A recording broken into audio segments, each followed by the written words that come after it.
noite a todos.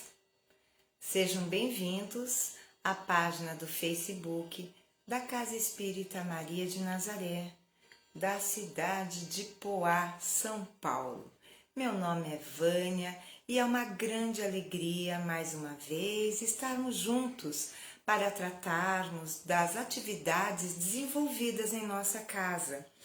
E toda sexta-feira nós abordamos e fazemos um pequeno estudo bem ligeiro de 3 obras da doutrina espírita. A primeira, sempre na sequência, é o livro Fonte Viva, que foi ditado por Emmanuel a Francisco Cândido Xavier, nosso querido e saudoso Chico. A segunda obra é o Evangelho segundo o Espiritismo, obra magistral da codificação, porque nos traz a parte moral dos ensinamentos de Jesus.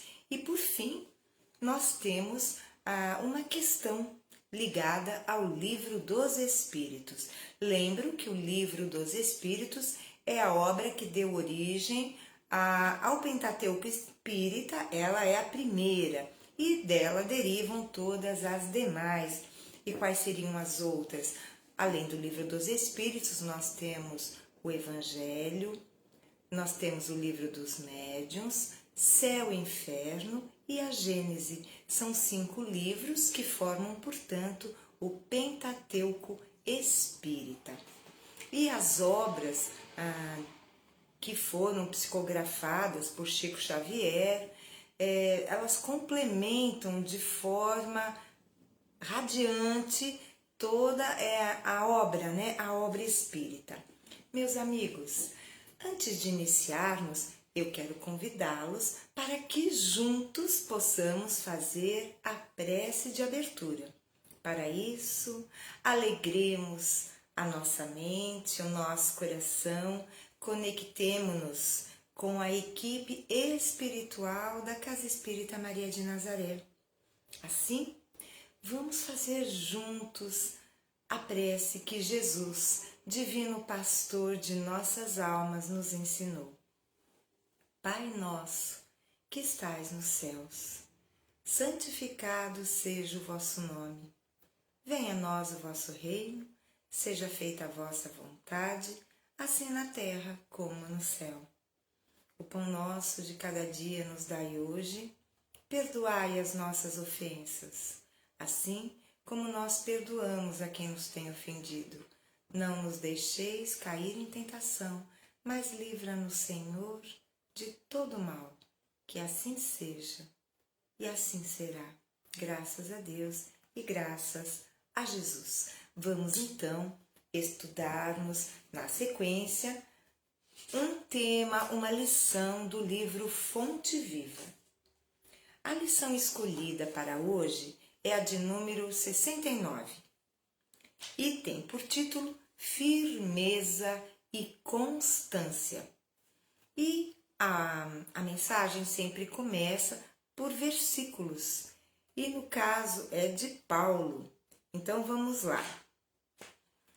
Portanto, meus amados irmãos, sede firmes e constantes, sempre abundantes na obra do Senhor, sabendo que o vosso trabalho não é em vão. Paulo, 1 Coríntios, capítulo 15, versículo 58.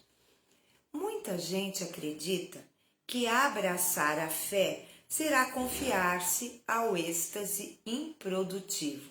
A pretexto de garantir a iluminação da alma, muitos corações fogem à luta, trancando-se entre as 4 paredes do santuário doméstico, entre vigílias de adoração e pensamentos profundos acerca dos mistérios divinos, esquecendo-se de que todo o conjunto da vida é criação universal de Deus. Fé representa visão. Visão é conhecimento e capacidade de auxiliar.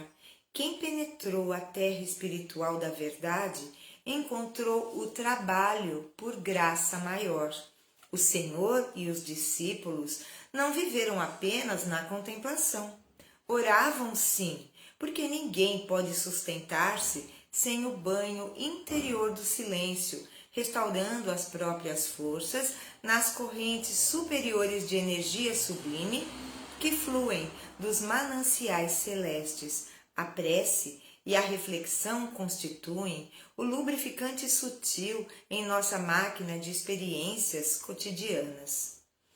Importa reconhecer, porém, que o mestre e os aprendizes lutaram, serviram e sofreram na lavoura ativa do bem, e que o Evangelho estabelece incessante trabalho para quantos lhe esposam os princípios salvadores. Aceitar o cristianismo é renovar-se para as alturas, e só o clima do serviço consegue reestruturar o espírito e santificar-lhe o destino.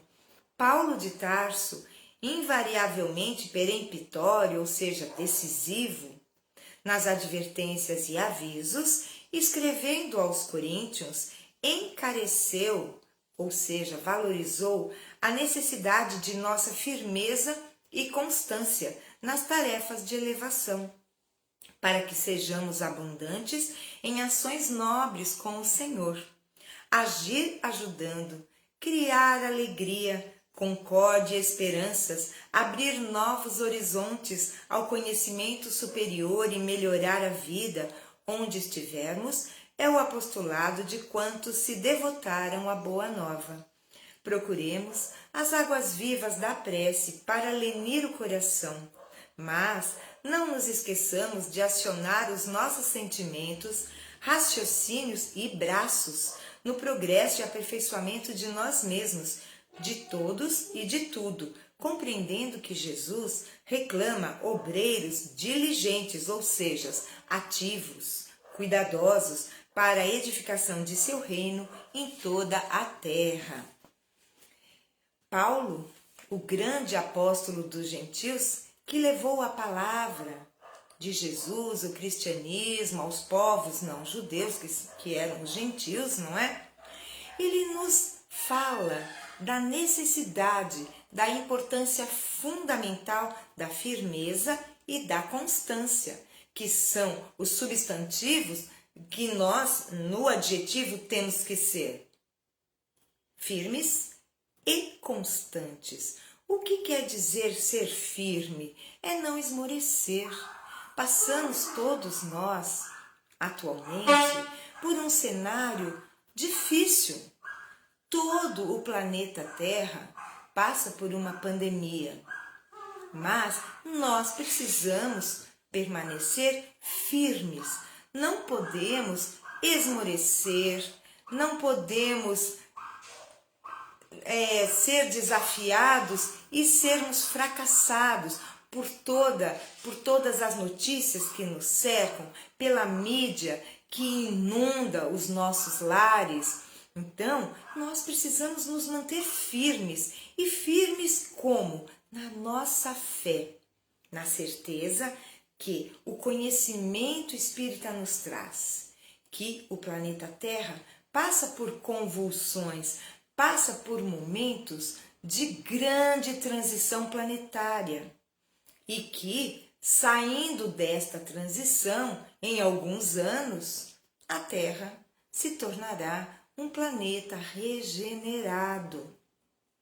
No Sermão da Montanha, Jesus nos disse: bem-aventurados os mansos e pacíficos, porque herdarão a terra.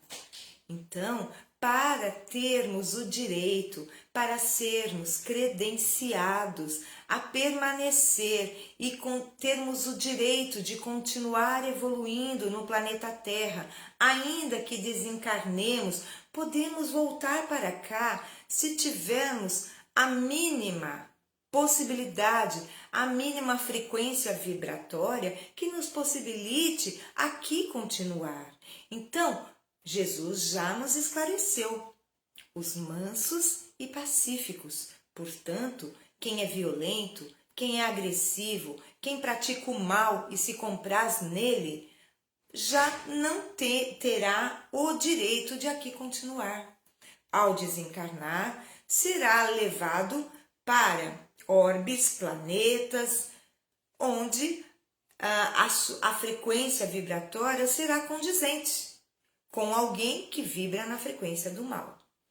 Então, nós precisamos ser firmes. Não adianta acharmos que a religião vai nos salvar, que o conhecimento vai nos salvar.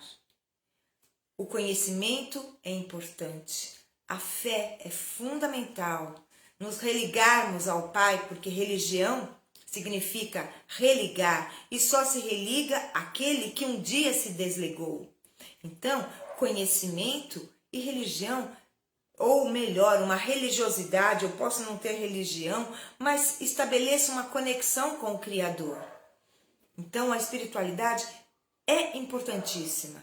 Entretanto, sem o trabalho, sem os braços a nos guiar no trabalho redentor ao bem, de nada valerá, porque Emmanuel, que é o autor espiritual do texto que foi lido, ele nos garante que de nada vale ficarmos no nosso lar em orações constantes se nós não nos dispusermos a fazer o bem.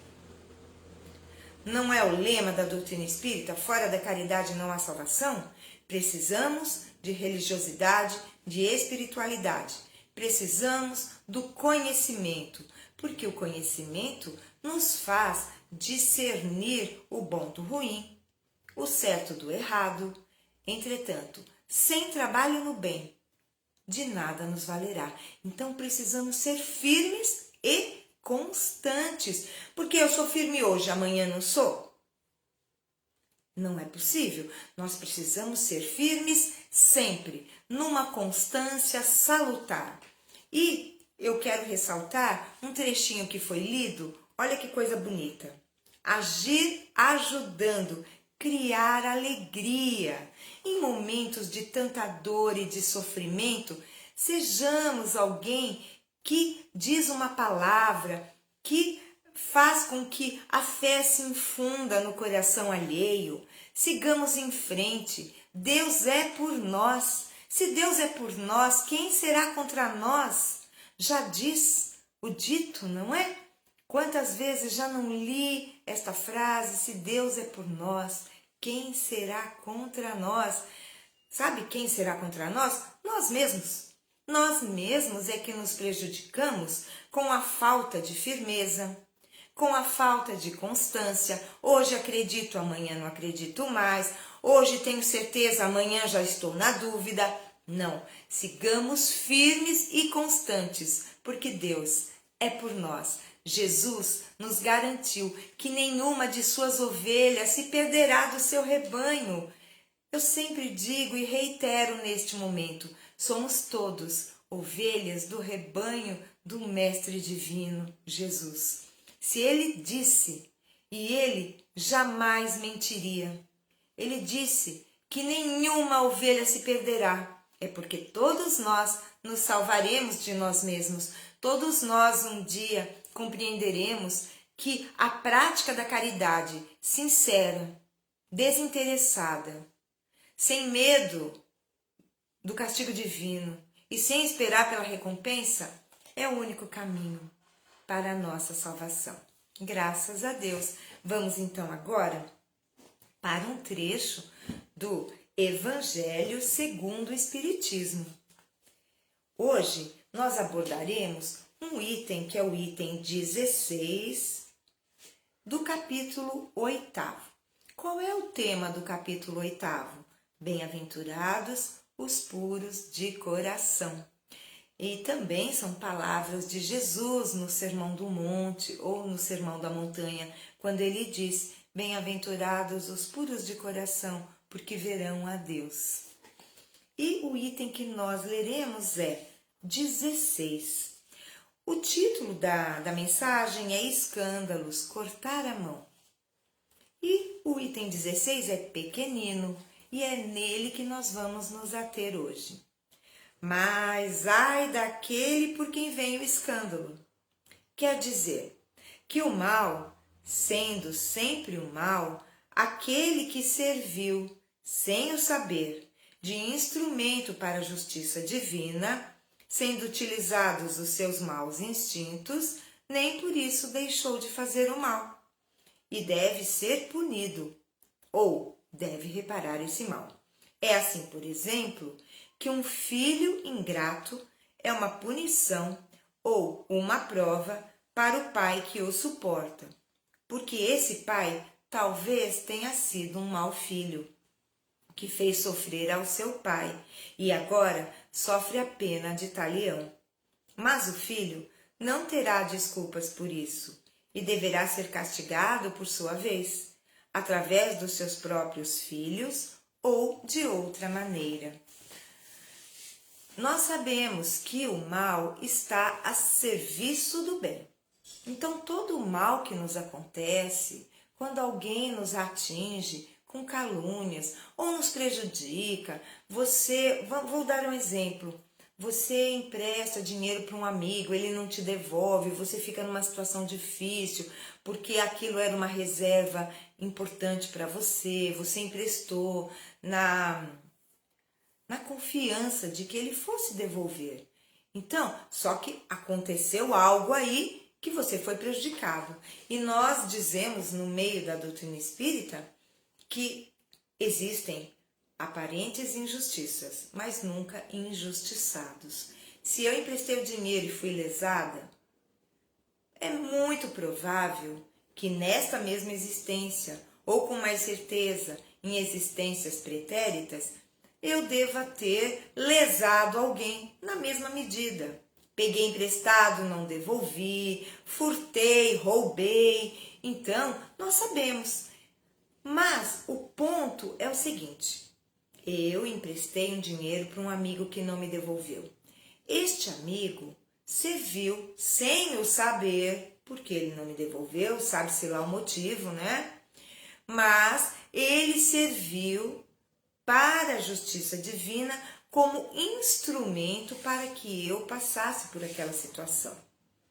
Então ele vai ficar com crédito diante da justiça divina, porque afinal de contas foi através deste amigo que eu tive a oportunidade de me acertar, me ajustar com as leis divinas perfeitas.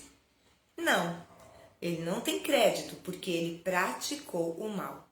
Deus tem infinitas possibilidades de fazer com que nós nos ajustemos com suas leis sem que seja necessário que alguém faça o mal.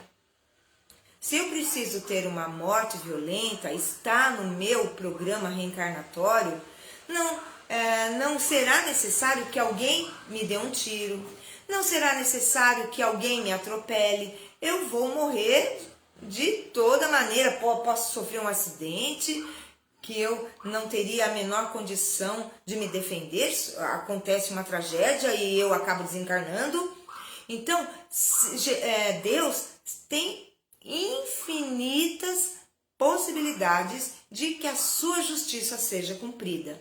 Então, aquele que pratica o mal, eu não digo que ele será punido. Aqui está o termo punido, né, no Evangelho segundo o Espiritismo. Entretanto, precisamos pensar que a época em que esta obra foi redigida, foi compilada por Allan Kardec, muito daqui também nós temos o auxílio dos espíritos superiores na forma das instruções, né, dos espíritos. Então, a época, se eu não me engano, foi em 1864. Kardec não podia se afastar muito das ideias, das convicções católicas. Então, por isso que vem esse termo punição.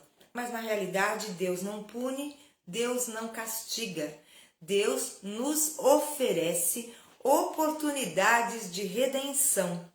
E sempre temos a escolha de fazermos pela dor ou pelo amor, pelo sofrimento ou pela alegria de servir. A escolha é sempre e inteiramente nossa. Então, vamos falar o que é o escândalo. Escândalo é sempre algo negativo.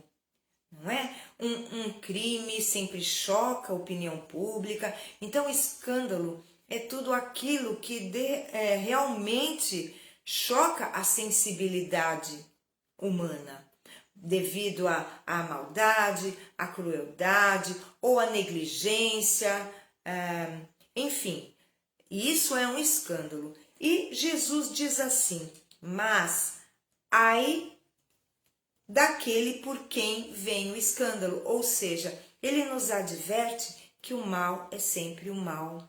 Então, que teremos que reparar na mesma medida que fizermos ao outro. Outro dia, o nosso amigo Ezequiel nos deu aquele exemplo de um homem que tinha um escritório e quando ele chegou para trabalhar, ele viu que estava tudo destruído, revirado. Foi assim, entraram no escritório dele, sumiram com coisas, estava tudo lá destruído. E aí ele chega para o Chico se lamentando: olha, Chico, aconteceu isso, entraram lá no meu escritório, e ele estava desolado, como qualquer um de nós reagiria desta forma. Aí Chico olhou para ele com aquele seu olhar amoroso, com suas palavras, com entonação de consolo, e disse a ele: como é bom devolver, meu irmão. Ou seja, numa clara alusão de que aquele fato não era isolado, não era um acaso na vida daquele homem que sofreu aquele furto, enfim. Então, tudo se encadeia nas leis divinas, mas o mal é sempre o mal. E aqui diz a pena de talião. O que seria a pena de talião? A pena de talião é a desforra proporcional à ofensa. Então, condizente com olho por olho, dente por dente. É assim que Deus age em nossa vida? É no olho por olho, dente por dente? Não. Deus, em sua infinita misericórdia, sempre nos deixa a possibilidade de escolha. Agora, se eu escolho não fazer o bem, se eu escolho ser autor do escândalo, o que é que eu estou pegando para mim? Dor e sofrimento. É isso que eu vou colher, porque quem semeia vento, colhe tempestade. Quem semeia amor, recolhe luz, alegria, esperança, harmonia, equilíbrio. Então, meus amigos, ai de quem vem o escândalo, é porque terá que reparar. E será doloroso, porque a pena de talião é tão somente para aquele que ainda não compreendeu a linguagem do amor, ainda vibra na frequência do orgulho e do egoísmo. Os dois maiores males que assolam a humanidade. O egoísmo porque visa tudo para si, e o orgulho porque se acha detentor de todas as benesses divinas e considera que o outro é menor, é pior. Então, meus amigos, sigamos em frente, sempre fazendo bem. Fazer o bem é um simples dever, mas é tão bom fazer o bem. Até dizem, o bom não é ser importante, o importante é ser bom, praticar o bem. Vamos, todos os dias, vamos pedir a Deus em nossas preces que nos intua, para que possamos ter as escolhas, fazer as escolhas acertadas, pautadas sempre na lei, numa das leis de Deus que mais me toca o coração. É a lei de amor, justiça e caridade. Que possamos amar, sermos justos e praticarmos sempre a caridade. Graças a Deus.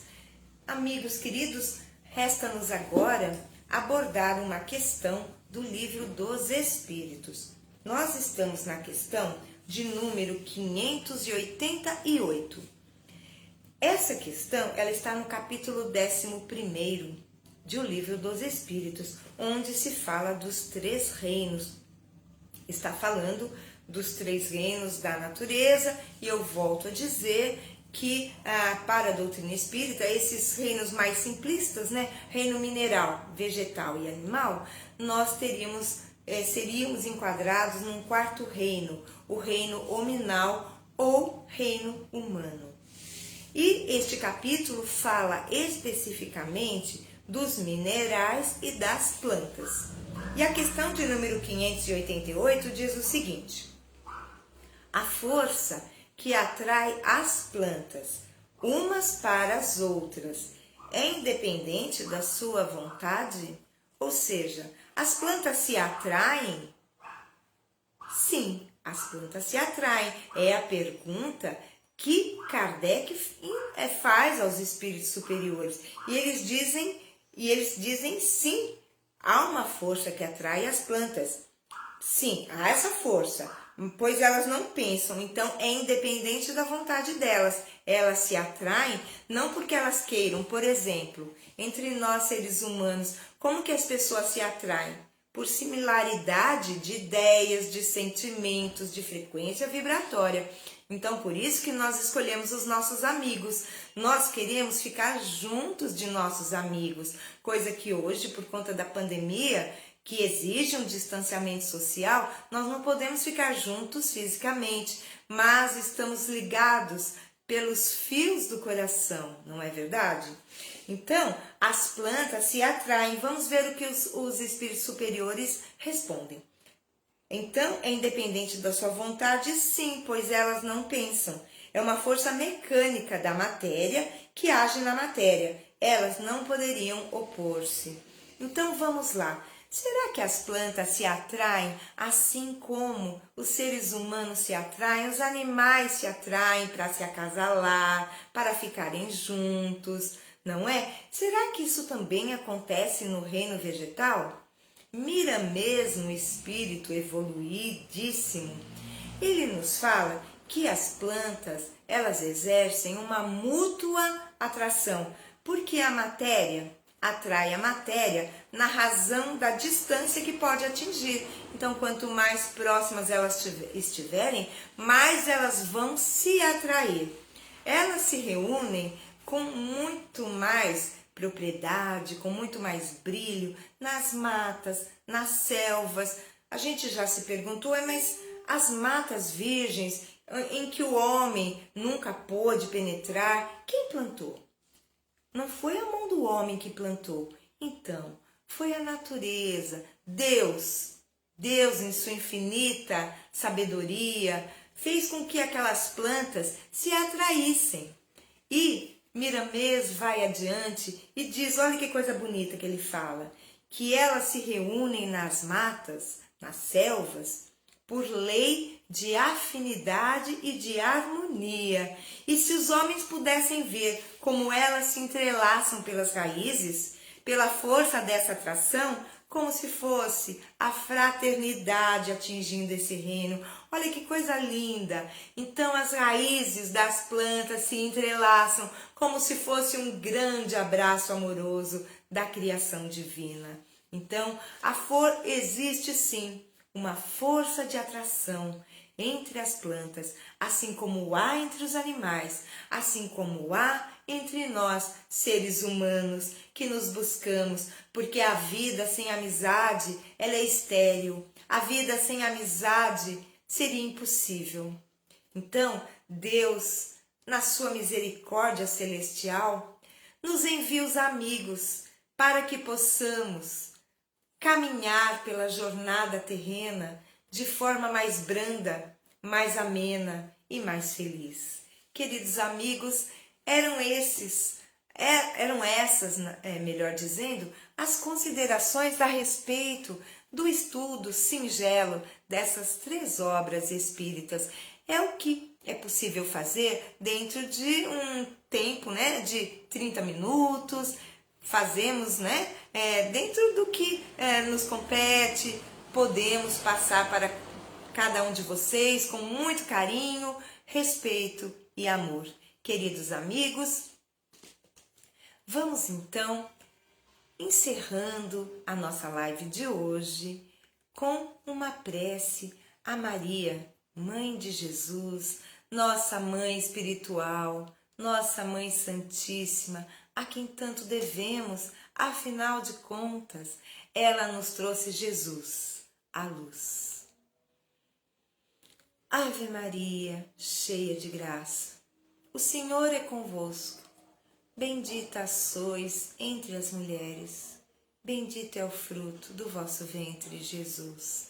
Santa Maria, Mãe de Jesus, rogai por nós, os seus filhos, agora e na hora do nosso desenlace. Que assim seja e assim será, graças a Deus e graças a Jesus. Queridos amigos, continuem conosco todos os dias, às 18 horas, na hora da Ave Maria. Temos sempre uma live ligada à Casa Espírita Maria de Nazaré. Segunda-feira sou eu, Vânia. Terça e quarta, nosso amigo Sérgio. Quinta, Ezequiel. Sexta, eu retorno. Sábado, Ezequiel. E domingo, Arielle. Meus amigos, queria pedir uma gentileza a cada um de vocês. Se possível, deem um like lá no nosso canal do YouTube, que é CMN Poá, Casa Espírita Maria de Nazaré Poá. Vocês vão lá e as nossas lives, quem não pode, por vezes, acompanhá-las em tempo real, pode fazê-lo no YouTube. E aí, se vocês forem lá, colocarem um like, vão ajudar a impulsionar o nosso canal, fazendo com que possamos levar a palavra consoladora da doutrina espírita a muito mais corações necessitados. Agradeço em nome de Jesus, em nome de Maria, e desejo a todos um ótimo final de sexta-feira, um abençoado fim de semana e que cada um receba de mim um abraço fraterno e apertado, carregado de carinho. Até a próxima, meus amigos. Paz e luz aos nossos corações.